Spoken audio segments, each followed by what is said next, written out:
Box తెచ్చాను. Open చేసే ముందు లైక్ చేయాలి, సబ్స్క్రైబ్ చేయాలి అని చూపిస్తున్నాను.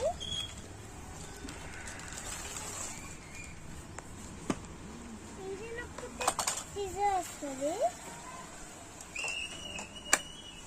ఇది నొక్కితే టేప్ వస్తుంది. టేప్ అంటుంది షాప్న ఎలా పెట్టుకోవచ్చు.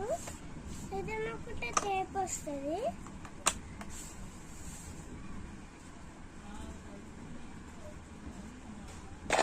నొక్కితే ఎరేజర్ వస్తుంది. ఇందులో పెన్స్ పెట్టుకోవచ్చు. ఇది స్కేల్, ఇది